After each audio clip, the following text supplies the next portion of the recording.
You are listening to the Archives of Darkness, where the shadows of history whisper their secrets. Before we begin, please note that this episode contains descriptions of real historical crimes involving murder and cannibalism. While we avoid unnecessary detail, the subject matter is disturbing and intended for mature audiences only. Listener discretion is advised. Berlin, 1921. A city starving and haunted Berlin, 1921. The First World War had left Germany broken, its streets filled with hunger, desperation, and ghosts. Inflation soared, and the people who once filled cafes and dance halls now stood in bread lines.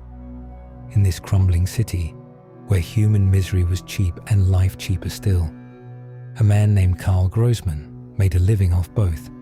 He would be remembered as the Butcher of Berlin. A life of shadows. Carl Friedrich Wilhelm Großmann was born in 1863 in Neuruppin, a small German town. From a young age, he was known for cruelty. Even as a child, he beat animals and terrified his siblings. He grew into a sullen, heavy man with deep-set eyes and a grim temper. A face you might pass in a crowd and forget, until it was far too late. His early years were marked by petty crime, vagrancy, and violence. By his 20s, he had already served prison sentences for sexual assaults against children. Neighbors described him as unpleasant, reclusive, and often heard him arguing with unseen companions inside his cramped apartments. When the First World War came, it gave Großmann a dark opportunity. Berlin's chaos, its population shifts, and the hunger of the post-war years would allow him to disappear into the crowd and to hunt in plain sight.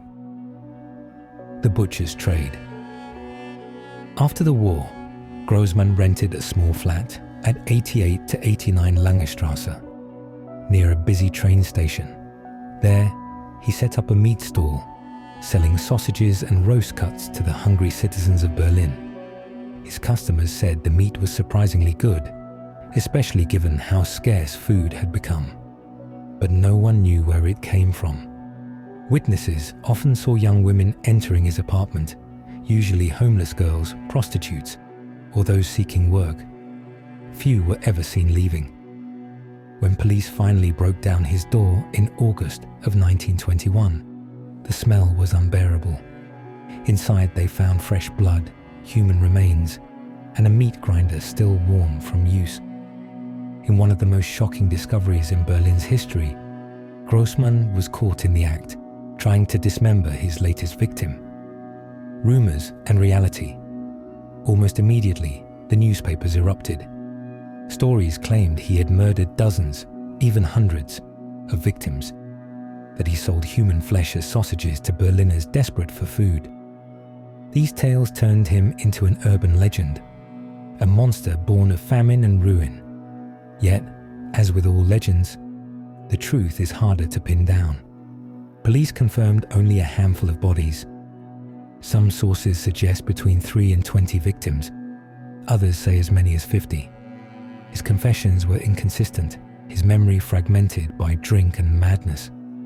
Still, forensic evidence and the testimonies of neighbors confirmed what Berlin already feared. The meat he sold often came from human remains. Trial and death Großmann was arrested and held in Moabit prison, where he was described as alternately calm and volatile.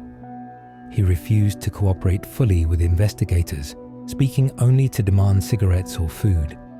He showed no remorse, only irritation at being caught. His trial was brief. Before it could conclude, on July 5, 1922, Carl Großmann hanged himself in his cell using strips torn from his bedsheet. The Butcher of Berlin would never face full judgment in court, and the true number of his victims would die with him. In the aftermath, Berliners whispered about the sausages, the missing girls, and the eerie thought that, in those desperate post-war days, they might have unknowingly eaten the evidence of his crimes. Legacy of the Butcher. In the years that followed, Carl Großmann's name faded into obscurity, overshadowed by the larger tragedies that would soon engulf Germany. but among historians and criminologists, his case remains a study in how poverty, isolation, and cruelty can fester when a society itself is wounded. His crimes, like so many of this era, were both a reflection and a warning that beneath the desperation of a starving city, monsters can hide in plain sight. Closing reflection. Thank you for listening to the Archives of Darkness. If this journey through Berlin's haunted alleys has gripped you, please subscribe and stay with us as we continue to unearth the forgotten crimes of history. In our next episode, we cross the Channel to the fog-choked streets of London, 1888. A phantom stalks the alleys of Whitechapel. A killer never caught, never named. Join us for episode 6, Jack the Ripper, Whitechapel's Shadow.